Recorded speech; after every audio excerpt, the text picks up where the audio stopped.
আমি বিশেষভাবে স্মরণ করতে চাই বাংলাদেশ সেনাবাহিনীর সকল শহীদদের, যারা স্বাধীনতা যুদ্ধের সময় এবং তার পরবর্তীতে দেশে এবং বিদেশের মাটিতে আমাদের জন্য জীবন উৎসর্গ করে।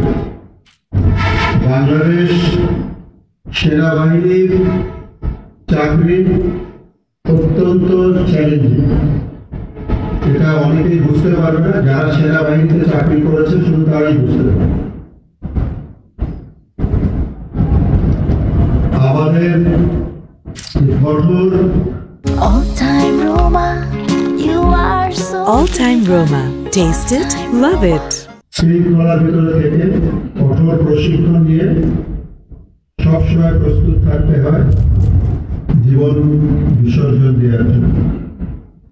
আমরা যারা সুস্বাস্থ্য থেকে অবসরে যেতে পারছি তারা ভাগ্যবান। আমাদের অনেকেই জীবন বিসর্জন দিয়েছে। শুধু জাতিসংঘের শান্তিরক্ষা মিশনে আমাদের 135 জনের করে জীবন বিসর্জন দিয়েছে। গুরুতর আহত রয়েছে 250 জনের উপর। পার্বত্য চট্টগ্রাম থেকে শুরু করে মুক্তিযুদ্ধ আমাদের অজস্র ত্যাগ, কঠোর পরিশ্রম ত্যাগের ভিতর দিয়ে সেনা সদস্যরা তাদের চাকরি জীবন শেষ করার পরে অফিসারদের জন্য ডিওএইচএস এর এই প্রভিশন তাদের কিছুটা হলেও শান্তি দেয়। এই জন্য সরকারকে আমরা ধন্যবাদ দিই। এই ডিওএইচএস এর